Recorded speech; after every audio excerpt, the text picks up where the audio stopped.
Maging maingat po tayo sa i-delete natin. Baka po ibang client ang ma-delete niyo. So dito, sales inventory. Tingnan natin.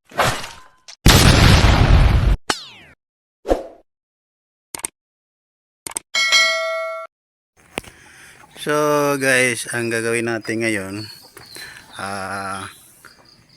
maghuhulog po tayo dito sa Peace Wi-Fi kasi may nagtanong sa akin kung paano daw i-delete kung halimbawa may customer na gusto mong tanggalin sa Wi-Fi mo, alisin mo yung time niya, paano daw ma-delete ang time niya.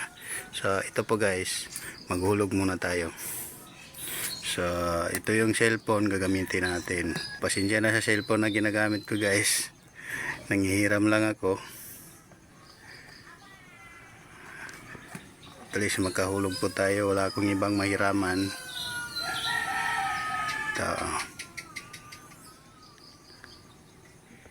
Ito. Yan, hulog muna tayo. Yan. Ito yan.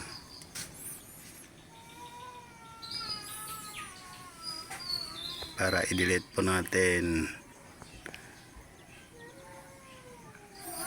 So ito po. Hulugan natin ang piso. May time naman dito siya. Ito, piso po guys. Ayun. So ngayon guys, nakahulog na po tayo. Pupunta tayo sa admin nito. Pasukin natin.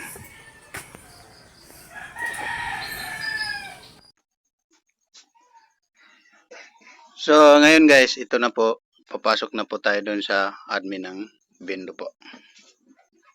So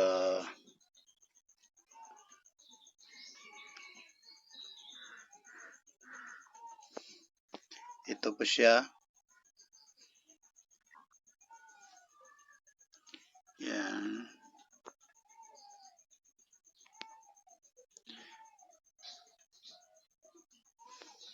So ulitin ko guys, dito sa password, huwag niyo po gayahin yung password ko na nailagay sa Bendo ko. Gamitin niyo kung anong nailagay sa inyo. Yan.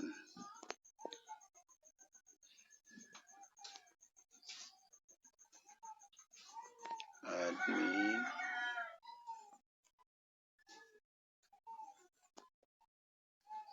Then, huwag niyong kalimutan itong letra sa baba guys, CAPTCHA.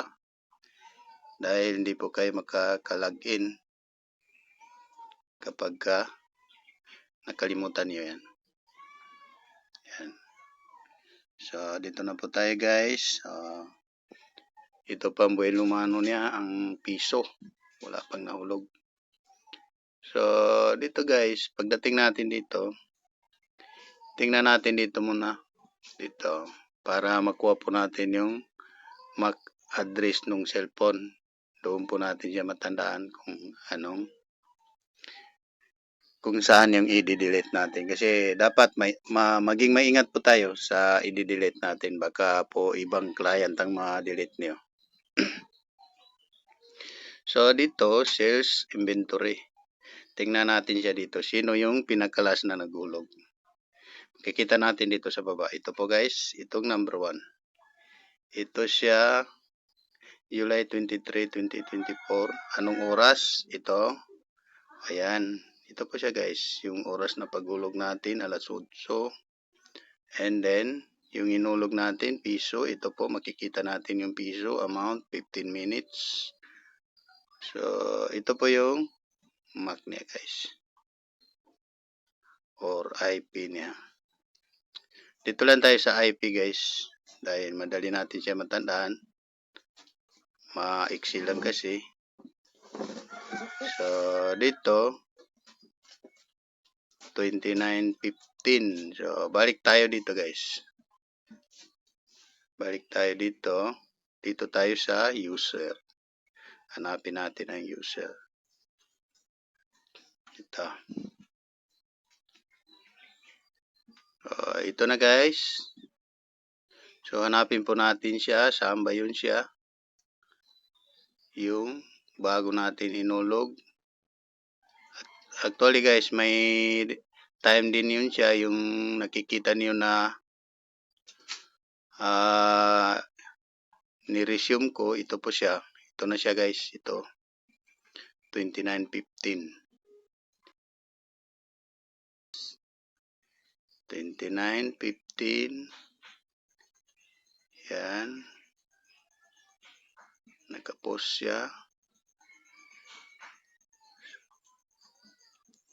So, pagdating dito guys, sandali sisigurado natin.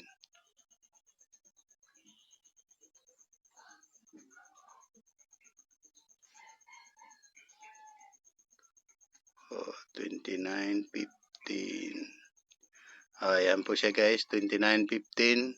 So, punta lang po tayo dito. Dito sa pinakadulo makikita natin ito. Click po natin ito. Yan. So, hanapin natin siya.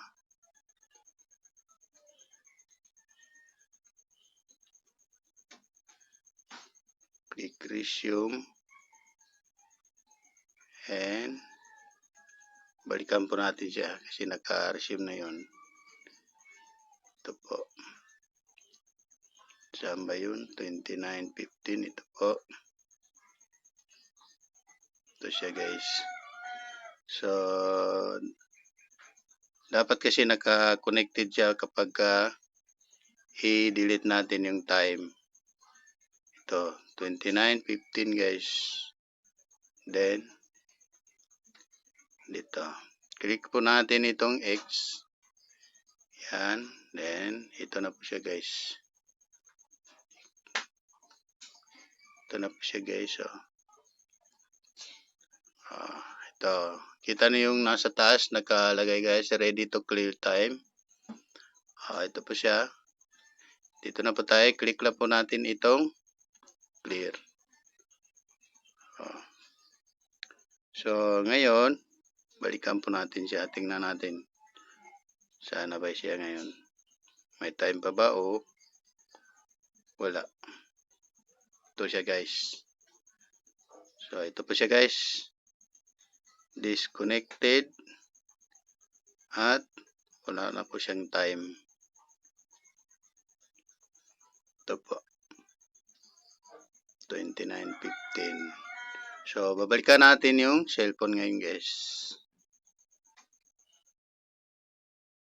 So guys, balikan po natin yung cellphone. Kanina inulugan natin ng piso. Ito po, connect po tayo. Sorry.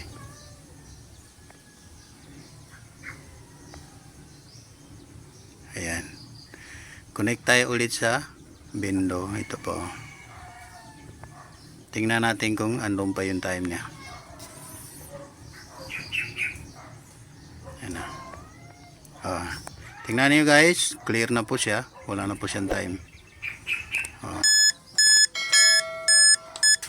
Wala na po yan siya.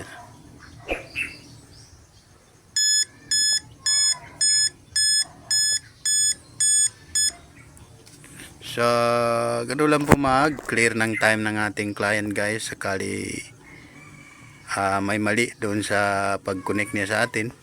So, maraming salamat sa panonood. Sana po may naitulong sa inyo ang video natin ngayon.